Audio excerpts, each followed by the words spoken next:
de 1 millón de hogares que están en esta situación de viviendas muy precarias, ya sea en villas o asentamientos, o 1,5 millones incluso en espacios pobres marginados. El hábitat degradado en esos mismos espacios urbanos donde la segregación residencial opera, el hábitat degradado en términos medioambientales, pero también socioculturales, el avance de bandas delictivas, organizaciones de narcotráfico, sobre espacios de marginalidad, sin que el Estado esté presente, sin que el desarrollo y la convergencia se hayan convertido en una realidad. Sí, aparecen como una promesa, como una expectativa, pero no como un objetivo. Digo, podemos abundar en muchas otras más estadísticas, pero hacen referencia a que algo no anduvo bien. Y que en ese contexto de que no anduvo bien, es importante tomar en cuenta la relación que hay entre crecimiento económico y desarrollo, pero no podemos dejar de tomar en cuenta en esa relación o de considerar en esa relación y de pensar y de entender el papel que tiene justamente el Estado en esa relación. Y también el cambio social, también lo que se mueve a nivel de las estructuras sociales y culturales. Como sociólogo creo que estos componentes son esenciales para entender por qué un modelo puede florecer hacia el desarrollo sustentable y la convergencia, o por qué puede reproducir el subdesarrollo, es decir, desarrollar el subdesarrollo. El neoliberalismo en la década del 90 ubicó el eje del problema y justamente con una promesa de desarrollo, de convergencia, de modernización con inclusión social, alrededor de, como una función del crecimiento económico y del cambio social, y estos, a su vez, el crecimiento económico y el cambio social como función de la apertura y la liberalización económica. Esta fue la propuesta. Apertura que iba a generar justamente una mayor atracción de capitales globales, una mayor integración a la cultura global y al modo de la globalización, donde el país con sus ventajas comparativas iba a poder aprovechar también esas condiciones internacionales.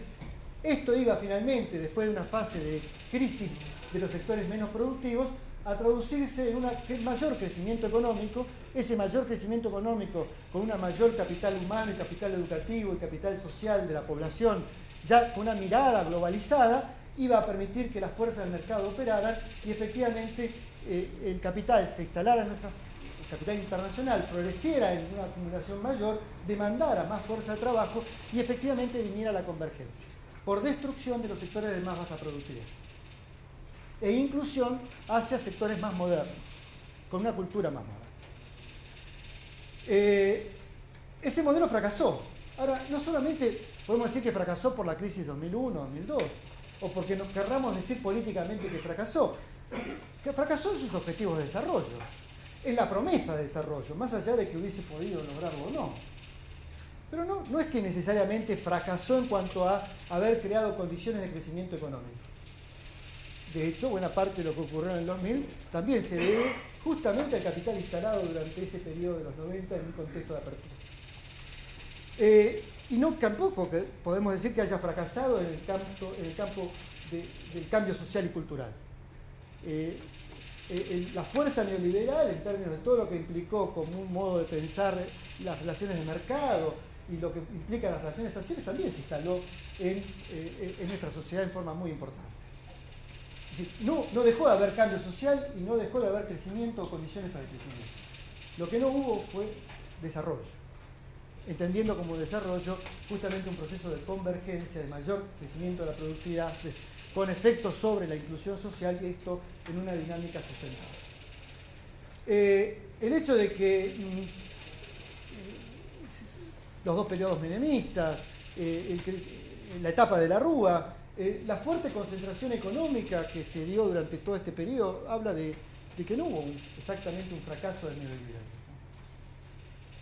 Y en ese sentido, uno puede decir fracasó tal vez políticamente en el campo simbólico, por producto de la crisis 2001-2002, tal vez en América Latina en general hay un giro hacia la izquierda o hacia el progresismo o hacia la crítica al neoliberalismo y en ese sentido perdió cierta vigencia en términos de su papel político-ideológico o su fuerza político-ideológica.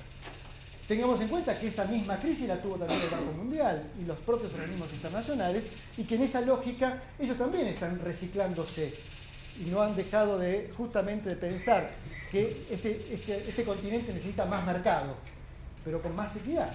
Incluso hoy coinciden con la CEPAL. Necesitamos más equidad.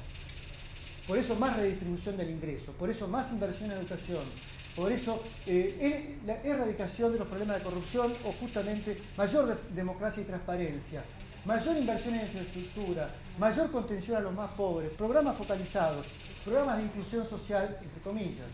Esto está promoviendo el Banco Mundial. Programas progresistas que podríamos estar demandando nosotros. Y coincidencia rara con la CEPAL en cuanto que efectivamente para lograr el desarrollo se necesita la reducción de la desigualdad. Hoy ese es el planteo del Banco Mundial. Y que para que justamente podamos resolver la pobreza no se necesita solamente más crecimiento, sino menos desigualdad. Entonces, ahora bien, este giro también lo tiene el Banco Mundial. Pero detrás de ese giro hay más mercado. Para eso necesitamos que las fuerzas del mercado operen con mayor fuerza y mayor libertad. ¿Sí? Y es cierto que necesitamos un Estado fuerte, capaz de regular ciertos procesos o de orientar ciertas políticas.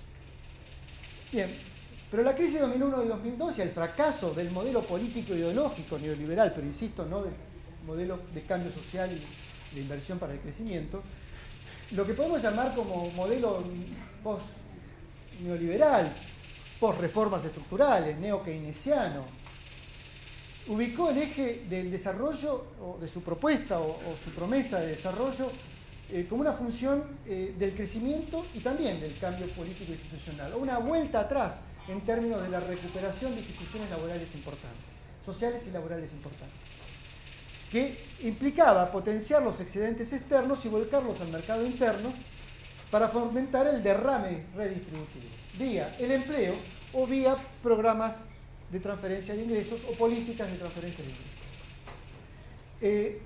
Este modelo ha tenido un fuerte éxito en cuanto a generar crecimiento económico y en cuanto a generar o reducción de los niveles de pobreza y de indigencia que teníamos y de marginalidad que teníamos con la crisis 2001 y 2002. Ese modelo también tuvo éxito en cuanto a la recuperación de un importante grupo de instituciones sociales laborales, como los sindicatos y la participación ciudadana en múltiples organizaciones, alrededor de una política distributiva o redistributiva, o de demandas de esta naturaleza. Sin embargo, fracasó en el sentido de lo que estábamos señalando anteriormente, no produjo el desarrollo que se prometía. Es decir, no parece sustentable este modelo bajo estas condiciones. Y un componente importante, que bueno, hay estudios que lo muestran, el proceso de concentración económica siguió vigente, ya sea a través de los sectores agroindustriales o mineros de exportación, o los encadenamientos vinculados a la industria siderúrgica o automotriz, a sectores de exportación, como recién creo que se mostraba. Esos encadenamientos lograron justamente una mayor concentración, un mayor poder, y efectivamente sobre estos derramó, ¿no?, un proceso de mayor bienestar o inclusión para los trabajadores de esos grupos empresarios o de esas ramas de actividad o esos sectores de actividad. Y esto impactó en términos del mercado interno y generó también mayor actividad en el mercado interno, tanto en un sector relativamente formal como en un sector informal de la economía. Y la economía en negro también creció. Creció a la luz justamente de ese derrame que podía generar el consumo de los trabajadores vinculados a estas ramas más dinámicas, o de las clases medias, de los sectores de servicios, que también progresaron. Y durante esta década las clases medias fueron las más beneficiadas. Incluso entendiendo como clase media también a los trabajadores obreros y salariales calificados. Entonces, a ver, es decir, el fracaso en términos de modelo de desarrollo hay que desligarlo de este éxito en materia de lo que significó políticas de crecimiento y políticas de distribución. Y también en cuanto a evaluar que existió un cambio importante en la matriz de político institucional que operó durante la década. Es decir, esta década fue una década de recuperación de instituciones colectivas y de organizaciones sociales, e incluso de la posibilidad de volcar un discurso progresista sobre los sectores, amplios sectores de la sociedad. Ahora, Si uno analiza, hay que entender bien por qué fracasaron ambos modelos en cuanto a la promesa de desarrollo o a la propuesta de desarrollo. ¿Y por qué, si uno arrastra el análisis, puede llevar esta misma pregunta, por qué fracasó el modelo alfonsinista o por qué la propia dictadura también fracasó en no producir estos efectos de convergencia sustentable para nuestro país? La evidencia del fracaso de estas últimas 2 décadas o de las últimas 4 décadas, incluyendo la etapa de la dictadura, es cómo ha crecido la desigualdad estructural en nuestro país. Esa desigualdad estructural de una sociedad que tenía relativamente mucha mayor equidad en términos de los sectores productivos, de los niveles de productividad, de los accesos a los bienes y servicios públicos y culturales como la educación, el saber, la movilidad social, las instituciones sociales en general, la jubilación, la seguridad social. Sí, lo que tenemos hoy es una sociedad mucho más fragmentada que hace 4 décadas, más fragmentada que hace 3 décadas, más fragmentada que hace 2 décadas, e incluso en términos estructurales más fragmentada de lo que significaba la situación de la crisis, post-crisis 2001-2002. La distancia, el acceso a un trabajo con alta o mediana productividad por parte de un trabajador relativamente calificado, poco calificado o medianamente calificado, es hoy mucho más grande esa distancia, esa brecha, que la que había hace 10 años o la que teníamos incluso en la etapa menemista o incluso en la etapa de los 80 o de los 70. Esto se expresa en muchos otros aspectos, en donde la pobreza también es una pobreza de un tipo distinto. No es una pobreza transitoria, es una pobreza estructural, que convoca a reproducir condiciones de marginalidad social. Y la economía en negro no es una economía en transición hacia una economía formal. Es una economía que crece justamente en la existencia de la economía en negro. Y el trabajo precario, el trabajo informal, sustentado fundamentalmente por empresas familiares, por cuentapropias o por organizaciones extralegales que también operan sobre ese espacio, ¿bien? Operan sobre ese espacio no porque haya una vocación a estar en negro o al margen del Estado, o una vocación microemprendedora que quiere desafiar a las reglas públicas, sino que funciona ahí porque los niveles de productividad que puede generar son los que ese mercado resiste. Si tiene que competir con el sector más dinámico de la economía, no resiste esa economía. Y hoy por hoy tenemos un 44% de trabajadores ubicados justamente en el sector informal o menos dinámico de la economía. Ese 44% piense que es casi la mitad de los trabajadores en Argentina están ocupados en una economía en negro. Hablo de asalariados y no asalariados. Una economía que funciona al margen de las regulaciones del Estado, con niveles de productividad más bajos.